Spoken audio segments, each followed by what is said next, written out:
नमस्कार, मैं अश्विनी कुमार बंसल हूँ, वास्तु कंसल्टेंट और सिविल इंजीनियर हूँ बाय प्रोफेशन। इस वीडियो में मैं पुरानी संसद भवन जो कि गोलाकार है और नई संसद भवन जो कि हेक्सागनल बनने वाली है, इनकी चाइनीज़ सिस्टमैटिक फेंग शुई उसके अनुसार एनालिसिस करूँगा, विश्लेषण करूँगा। अभी तक हमने पिछली कुछ वीडियोज़ में वास्तुशास्त्र के अनुसार इस बिल्डिंग की, नई बनने वाली संसद भवन की बिल्डिंग की एनालिसिस की थी। तो फेंग शुई में 5 एलिमेंट होते हैं वास्तु की तरह, लेकिन थोड़े अलग हैं, तो वो पहले जान लेते हैं। तो पहला एलिमेंट है फायर या अग्नि, दूसरा है अर्थ या पृथ्वी, तीसरा है मेटल धातु, ये अलग है मटेरियल थोड़ा वास्तु से, चौथा है वाटर जल तत्व, और पांचवा है वुड एलिमेंट काष्ठ या लकड़ी, ये भी अलग है वास्तुशास्त्र से। इनकी अब पर्टिकुलर शेप्स हैं, इन पांचों तत्वों के अलग अलग रंग हैं। तो फायर एलिमेंट आप समझिए जिस तरह एंगुलर शेप्स हैं, जो सारी जिस तरह त्रिकोण है या पिरामिड शेप है, वो हो गया फायर एलिमेंट। फिर पृथ्वी तत्व क्या है, स्क्वायर या रेक्टेंगुलर जिस तरह वास्तुशास्त्र में होता है। मेटल क्या है, गोलाकार या गुंबद आकार की, ठीक है। और वुड क्या है, लकड़ी, लकड़ी क्या है, पिलर की तरह, बिल्कुल खंबे की तरह सीधी खड़ी हुई आकृति, जिस तरह आजकल सारे स्काई स्क्रैपर्स हैं। फिर जल तत्व है हैप्पजार्ड शेप, जिस तरह सिडनी ओपेरा हाउस है, ऊंची नीची उबड़ खाबड़, पानी की तरह लहरदार। तो इस तरह ये इनकी हो गई शेप्स।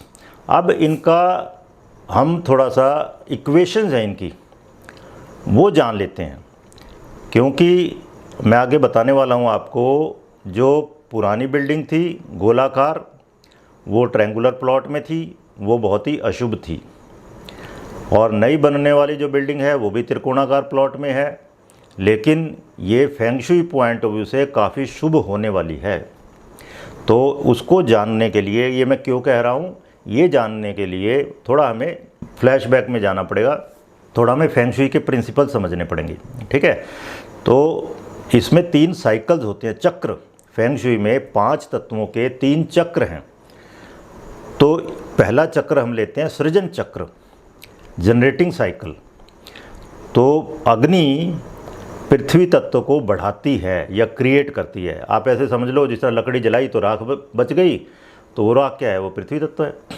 और पृथ्वी मेटल को बढ़ाती है, पृथ्वी से ही धातु निकलती है। और मेटल जल को बढ़ाती है, मतलब मेटल होल्ड्स वाटर। अगर पानी हम मेटल में रखेंगे, आप समझो वो उड़ नहीं सकता, बंद करके रखेंगे वो ऐसे ही रहेगा। फिर वाटर नरिशेज वुड, पानी क्या है, वुड को, काष्ठ को बढ़ाता है। ये तो आपको पता है, गमले में पानी दोगे पौधे बढ़ते हैं। और वुड इंक्रीजेज फायर, लकड़ी डालोगे आग भड़केगी, बढ़ेगी। तो ये हो गया सृजन चक्र, ये मैं आपको यहाँ दिखा रहा हूँ, ठीक है। फिर आइए मिटिगेटिंग साइकिल, शरण चक्र या शमन चक्र, मतलब कम करना। तो जो हमने ये साइकिल लिया था ना पहले वाला, इसका उल्टा कर दो बस।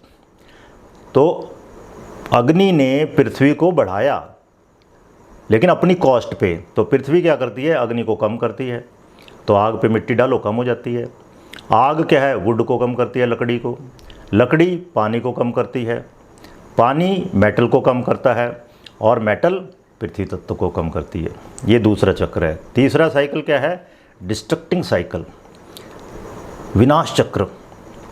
तो अग्नि क्या करती है, वो मेटल को नष्ट कर देती है, पिघला देती है। आप देखो, उसका वेपराइजेशन कर देगी।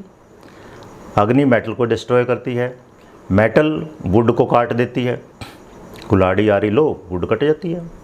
और वुड क्या करती है, अर्थ को खा जाती है, और अर्थ पानी को चूस जाती है, और पानी आग को बुझा देता है। ये है डिस्ट्रक्टिव साइकिल, ओके। तो अब आगे समझते हैं, थोड़ा सा लॉजिक देने की कोशिश कर रहा हूँ मैं आपको। तो जो सारी ट्रायंगुलर कोनिकल शेप हैं वो है फायर एलिमेंट। तो जो नई बनने वाली बिल्डिंग है वो हेक्सागनल होने वाली है। इसके बारे में पिछली कई वीडियोज़ में मैं बहुत डिटेल में चर्चा कर चुका हूँ। तो ये हो गई फायर एलिमेंट, ठीक है। तो अग्नि तत्व में शार्प एजेस होते हैं, और ये क्या करती है, ये बिल्डिंग दिमाग को, भावनाओं को उत्तेजित करती हैं, और नए नए विचारों के सृजन के लिए बहुत बढ़िया है ये तत्व। और फायर एलिमेंट का जो कलर है वो है red, orange, yellow, pink, purple, peach, ये सब गर्म रंग जो हैं वो सब अग्नि तत्व के रंग हैं। तो अब मैंने ब्रीफ में आपको बता दिया। अब हम इसको अप्लाई करते हैं कि पुरानी जो बिल्डिंग थी सर्कुलर शेप की, वो अशुभ क्यों थी। तो उसको ऐसे समझिए आप, ट्रायंगुलर प्लॉट है, ट्रायंगुलर प्लॉट यानी फायर एलिमेंट, और प्लॉट एक खेत की तरह होता है, और उसमें बनी हुई बिल्डिंग, वो उसमें जो खेत में प्रोडक्शन होती है ना, पेड़ पौधे पैदा होते हैं, फसल पैदा होती है, वो है। तो प्लॉट है किसकी तरह, आपके खेत की तरह। खेत शब्द ही क्षेत्र से बना है, क्षेत्र संस्कृत का शब्द है ना, क्षेत्र, क्षेत्र का अपभ्रंश है खेत। और कोई भी प्लॉट है, कोई भी पीस ऑफ लैंड है, वो भी खेत है किस्म से, उसको डेवलप कर दिया जाता है मकान बनाने के लिए। तो किसी भी प्लॉट पे बनी हुई बिल्डिंग बिल्कुल इस तरह बिहेव करती है जिस तरह से खेत में उगी हुई फसल। ठीक है, अब आइए इसको समझिए दोबारा से। पिछले वाला प्लॉट था जो, जिसमें सर्कुलर बिल्डिंग बनी हुई है, वो भी फायर एलिमेंट है, और अब वाला जो है प्लॉट वो भी फायर एलिमेंट है। पिछली जो बिल्डिंग थी वो सर्कुलर है तो वो मेटल शेप बिल्डिंग है, और अग्नि क्या है, मेटल को डिस्ट्रॉय कर देती है। ये हम दिखा रहे हैं यहाँ पर, अग्नि मेटल को डिस्ट्रॉय कर देती है। मतलब वो प्लॉट धीमे धीमे उस बिल्डिंग को डिस्ट्रॉय कर रहा था, जबकि प्लॉट को या खेत को क्या करना चाहिए, नरिश करना चाहिए। खेत को नरिश करना चाहिए पेड़ पौधों को, और प्लॉट को नरिश करना चाहिए बिल्डिंग को। मेन तो बिल्डिंग है ना। तो वो इक्वेशन बढ़िया नहीं थी। लेकिन अब समझिए, फायर इंक्रीजेज अर्थ, अग्नि पृथ्वी को बढ़ाती है, और अग्नि को तो बढ़ाती ही बढ़ाती है। कोई भी तत्व अपने को तो बढ़ाएगा ही। और ये इक्वेशन भी लगा दो। तो अब यहाँ इसको समझते हैं। इस बिल्डिंग में पहली बात तो हेक्सागनल है, षटकोणाकार है, तो अग्नि तत्व हो गया। ठीक है, तो ये अग्नि को बढ़ा रही है। और फिर जो इसमें रेड सैंडस्टोन लगाया जाएगा वो भी अग्नि तत्व है, तो अग्नि की प्रधानता रहेगी। और ये मैं बार बार कह रहा हूँ पिछली वीडियोस में कि इस बिल्डिंग पर कार्तिकेय का प्रभाव है, इस बिल्डिंग पर विष्णु के वराह अवतार का प्रभाव है, और सैन्य शक्ति, लड़ाई और आर्मी, सेना की प्रधानता, ये सब बातें इंगित करती है इसकी शेप। और वो यहाँ पर मैं फेंग शुई के हिसाब से भी आपको बता रहा हूँ। तो पहला तो अग्नि तत्व बढ़ेगा, क्योंकि षटकोणाकार है और लाल रंग का बलुआ पत्थर यूज़ हो रहा है काफ़ी। और फिर पृथ्वी तत्व यहाँ पर कहाँ से आया। पृथ्वी तत्व है, किसी भी डायरेक्शन में आप खड़े हो जाओगे, 6 की 6 दिशाओं में इसकी, मतलब 6 साइड्स में किसी में भी खड़े हो जाओगे तो आप देखोगे रेक्टेंगुलर शेप दिखेगी आपको, सामने रेक्टेंगुलर शेप दिखेगी, वो पृथ्वी तत्व है। दूसरा, जो इसमें इतना भारी पत्थर यूज़ होगा, चाहे वो लाल रंग का पत्थर हो, चाहे धौलपुर स्टोन हो, ये सब पृथ्वी तत्व है। तो पृथ्वी तत्व क्योंकि स्क्वायर और रेक्टेंगुलर शेप्स हैं, तो पृथ्वी तत्व क्या है, लॉन्ग लास्टिंग होता है, बहुत लंबा चलता है, डैमेज नहीं होता इजीली। तो ये स्थिरता देता है, स्थायित्व देता है, कॉमन सेंस देता है, और चीज़ों को जोड़ के रखने का तत्व है ये। आप देखो, पृथ्वी तत्व सबसे ज़्यादा सॉलिड, सबसे ज़्यादा स्टेबिलिटी है, सॉलिडिटी है, चीज़ों को सेफ़ रखता है। भारी से भारी अलमारी रखते हैं हम, अगर हमने पैसे जेवर सेफ रखने हो तो सारे brown colour, yellow colour, clay colour, earth वाले कलर सारे वो पृथ्वी तत्व से रिलेटेड है। तो पृथ्वी तत्व वाले लोग धैर्यशील होते हैं, धीरज रखने वाले, सबूरी जिसे कहा था, ऑनेस्ट, ईमानदार हैं, लॉयल हैं, समर्पित लोग, और क्रमबद्धता से चलते हैं, मेथोडिकल होते हैं, और पूर्णतः संतुलित होते हैं, वेल बैलेंस्ड लोग।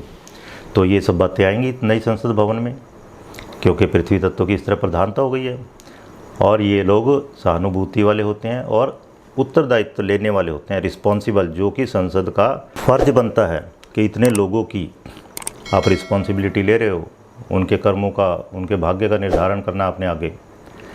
लेकिन ज़्यादा पृथ्वी तत्व क्या, रौब गांठने वाले हो जाते हैं, ओवर डिमांडिंग, और चेंज नहीं चाहते फिर, क्योंकि पृथ्वी तत्व बहुत स्थिर है ना, तो इसलिए ये नेगेटिव क्वालिटी है। लेकिन अब पूरा पृथ्वी तत्व नहीं है। मज़ेदार चीज़ ये है यहाँ पे, क्योंकि फायर एलिमेंट भी है। जो इसका हेक्सागनल आकार है वो फायर एलिमेंट मैंने बताया आपको, जो इसमें लाल रंग का पत्थर लगा वो भी फायर एलिमेंट है। तो फायर एलिमेंट क्या करती है, लोगों के दिमागों को, भावनाओं को उत्तेजित करती है और उनमें नए नए विचार आते हैं उनके दिमाग में। तो ये बढ़िया होगा, देश के भविष्य के लिए बढ़िया रहेगा। तो अब आपने देखा कि पुरानी जो सर्कुलर बिल्डिंग थी, circular building, circular shape basically किसकी है, कॉइन, सिक्के की, तो वो पैसा आकर्षित करती है। अब देश के लिए तो पता नहीं कितना पैसा आकर्षित किया, लेकिन जो वहाँ पार्लियामेंटेरियन थे उन्होंने ज़रूर बहुतों ने पैसा कमा लिया। तो सर्कुलर शेप बिल्डिंग जिस तरह सीपी है, कनॉट प्लेस, उसके लिए बहुत बढ़िया है, बैंक के लिए बहुत बढ़िया बताई गई है फेंग शुई में, और अर्निंग के लिए, क्योंकि पैसा अर्निंग से, बिजनेस से रिलेटेड है, तो वो बिल्डिंग इस चीज़ को इंडिकेट करती थी। और फायर एलिमेंट जो उसका प्लॉट था वो उसको डिस्ट्रॉय कर रहा था धीमे धीमे।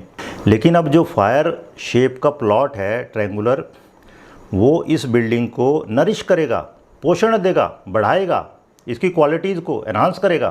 तो मैं यही आशा करता हूँ कि हम सभी भारतीय इस नई संसद भवन की बिल्डिंग से लाभान्वित होंगे।